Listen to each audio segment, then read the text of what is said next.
Our next topic is labor procedure.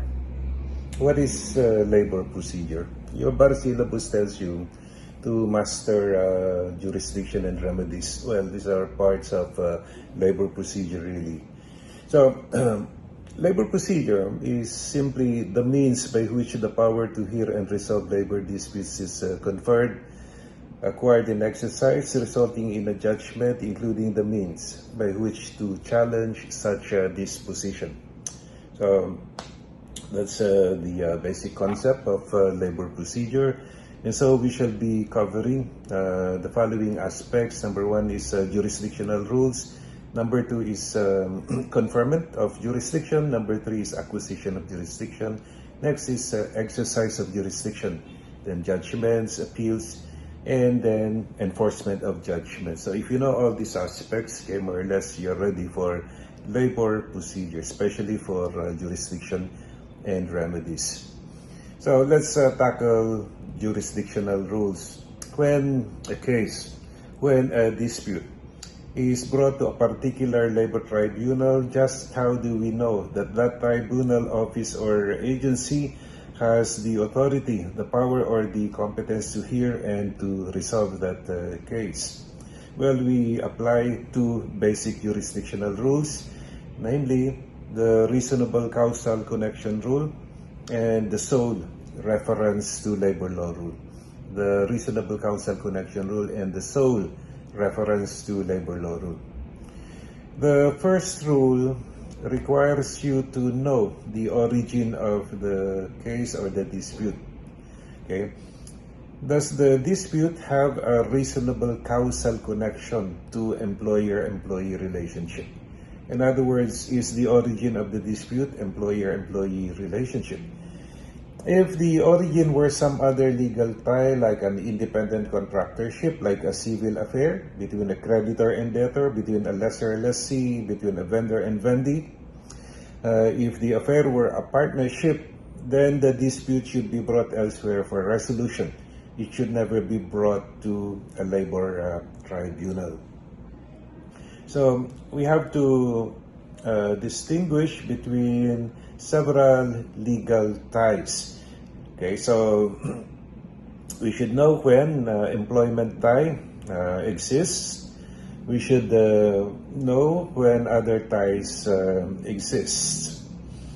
In the meantime, the second rule, which is the reasonable or the sole reference to labor law rule, requires that the case be resolvable through the application solely of labor law. That means only, that means exclusively of labor law.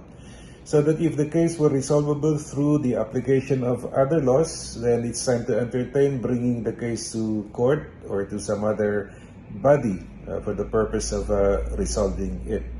So those are the twin jurisdictional rules. So back to the first, which requires us to revisit principles, rules pertaining to employer-employee relationship. How do we determine that legal tie known as employer-employee relationship? We go back to basic rules. We go back to the fourfold test.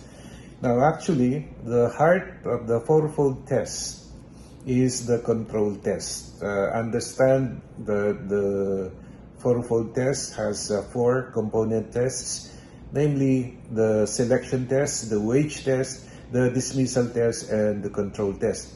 And of these four component tests, the most important test is the control test. We know that under that test, it is pervasive control over means and methods of performance that determines employment tie, which tells us to revisit also other types of control. Indeed, there are other types of control that indicate other types of affairs, legal ties, or relationships.